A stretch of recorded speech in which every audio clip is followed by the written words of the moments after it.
Malliotakis, Republican of New York, member of that select subcommittee on the coronavirus pandemic and Ways and Means Committee as well. Great to have you today. First of all, what Randy Weingarten needs to answer to first would be what from you?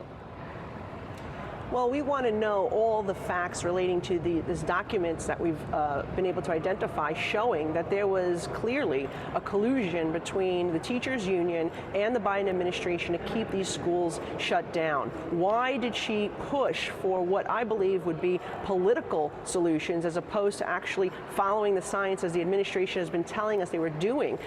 This is just another example of how this administration chose to placate political allies instead of doing what was right for the people. They hurt businesses, they hurt schools, they hurt students. They did so much damage with their, by arbitrarily deciding to close institutions instead of actually following the science like they told us they were doing. You know, it's more than just the immediate term, though. I don't know if you were able to watch or listen to our reporter's report just then, Lydia Hugh. But I mean, our children, those who missed out on learning, and that would be the whole country, are going to miss out on earnings to the tune of 5.6%. I mean, maybe that doesn't sound like a lot for really, really rich people, but that's across their lifespan. Yeah, and their families were really hurt too. They had financial losses as well when their children were not going to school and they were forced to stay home. But some children even committed suicide. They became so depressed by being at home and not having that social interaction that they need in schools.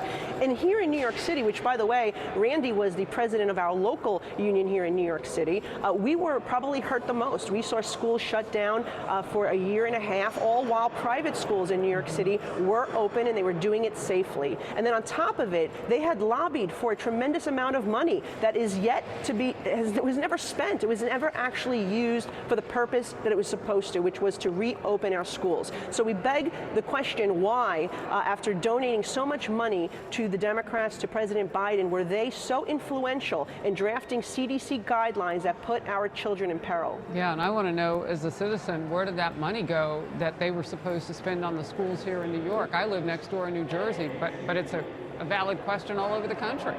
We're going to claw it back. Yeah.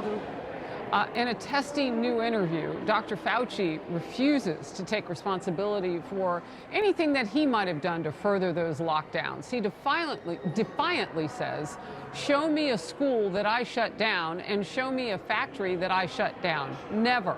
I never did. Then he doubled down in an interview just a couple of hours ago. Watch. There was a personification of me as a person who essentially closed everything down. Those were public health recommendations that came from the CDC, and I have always been very supportive of the CDC because they base their recommendations purely on public health issues. And the point that I made, that as public health officials, it's our responsibility to give the public health perspective to it. You know, this is a man who didn't even in the beginning wasn't even able to tell us that cloth masks absolutely don't do anything, which is why they don't wear them in the ER, by the way, cloth. Yet he said, put on whatever you could. Yeah, there was a lot of damage that the statements made by the administration to the public caused. Many of our businesses are still struggling today as they were during the height of COVID. They just simply never recovered. I know two in my district that are close friends of mine that they've had to close the doors of their restaurants. We see the damage done to the students. As we mentioned, test scores just are not where they were. And in fact, the state of New York is looking to reducing the qualifications for these tests just to get the kids to get by because they're not meeting the standards for reading and math. They are way under where they should be. So they had real life ramifications for people each and every day, and we still see the effects of it. That's why Dr. Fauci and the others, they need to be held accountable because they gave bad information and also, quite frankly, they lied to the public. They said there was no NIH funding going to the Wuhan lab. We find out now there is, and not just NIH funding, but funding from the Department of Defense and Department of the State and USAID as well, as was testified at our last meeting. So there needs to be accountability, and that's what we're pushing for, the facts to get us there. Yeah. I read, though, and we talked about this yesterday, did she lawyer up? Yeah, well, that's a good question as to why Randy Weingarten felt the need to hire a defense attorney to come with her to testify before Congress if she did nothing wrong. So that is an interesting, I'm sure that question will be coming up as well today. Well, I had lawmakers yesterday tell me that that was rare. Former oversight chairman Jason Chaffetz was with me, and he said, I've never seen it either.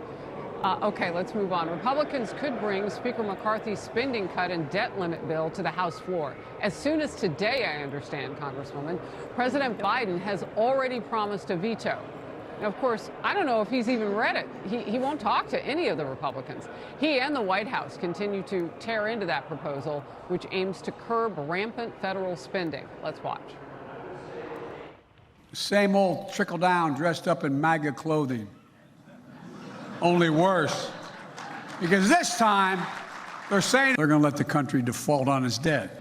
It's clear that the Speaker's bill breaks House Republicans' commitment to America. That's not just unreasonable, but it's also incredibly dangerous. Instead of playing these games, they should avoid default. We've been very clear. We're just not going to negotiate on that.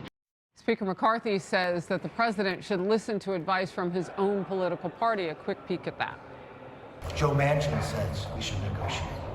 Debbie Dingell said we should negotiate. Marcy Kaptur said it as well. Amy Klobuchar said it as well. And for anybody out there saying, oh, you should just raise the debt ceiling, that's not what the president said while he was vice president or senator. He voted for 4 debt ceilings, and the 4 he voted against because he said the reforms did not go far enough. Where is the unity president that he promised that he was going to be and work across the aisle? Look, if he didn't want to negotiate with us, they should have passed the debt limit in December when they passed that other massive, reckless bill. Now Republicans are here, and I could tell you one thing, that we are not going to allow Biden's reckless spending to continue. We have put our foot down on here. He has to negotiate with us. And what we're proposing is common sense. We want to just reduce spending to pre-COVID levels. We want to make sure we're clawing back that unspent COVID money. We want to make sure that we're not sending hundreds of billions of tax dollars to companies owned by China for this Green New Deal that they've put forward. We want to make sure we ramp domestic energy production, which is fueling inflation along with the spending. And we want to just get our fiscal house in order. The American taxpayers deserve this. It's the right thing to do. And the fact that the president won't negotiate with us is quite frankly a disgrace. It makes you wonder whether the president really wants to restore the prosperity in this country or not. Pre-COVID levels, that's like a year and a half ago. I mean, you're not even going back to a level that we're not used to. I got to let you go, Congresswoman. It would save taxpayers trillions of dollars by just doing that. Thank you. That one thing. Thank you so very much. President Biden, in just more than an hour from now.